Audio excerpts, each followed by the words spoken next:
Hello, I'm Dr. John Roscigno, Director of Orchestral Studies at Cal State Northridge, where I'm also the Music Director of Opera Productions. We're very excited this fall to be performing in this beautiful Valley Performing Arts Center, George Bizet's masterpiece, Carmen. As you can imagine, producing an opera is no easy accomplishment. Here is a sneak peek of what goes on behind the scenes as we prepare for this new production of a timeless classic.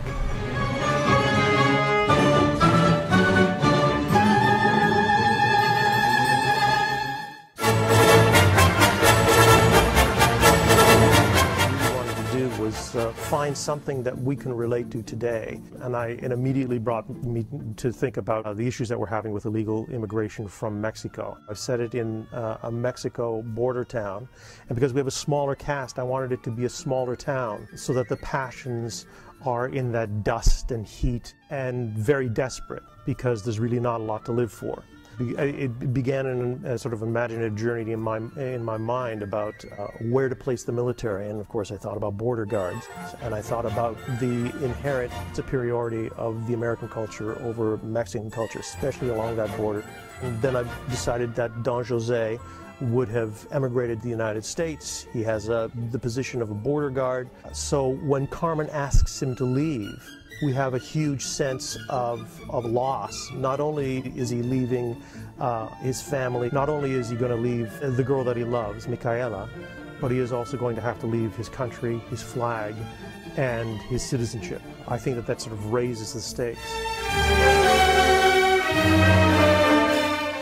So the other thing that I wanted to touch on, because Mary May's book is pretty misogynistic, in other productions that I've seen, Carmen is either presented as this horror goddess or this misunderstood woman. In Mexico, there's the culture of the Virgin of the Guadalupe, which sees a womanhood as a blessed and holy thing. And at the same time, in their history, there is the story of the La Maliche, which is a story of this woman who was an Incan princess who sold out her entire nation to the Spanish conquistadors when they came over. And she's seen as this sexual goddess who uses men and is seen as sort of an evil incarnation of all that's wrong with womanhood. And so we've got those two pictures of womanhood balanced, and so we really want to bring that out in the show as well. I'm a very humanistic director. What fascinates me is the real interactions between real people. Right, it's got to build up to that thing, because you need to feel that the only way you can keep him here is if you press those emotional buttons on him.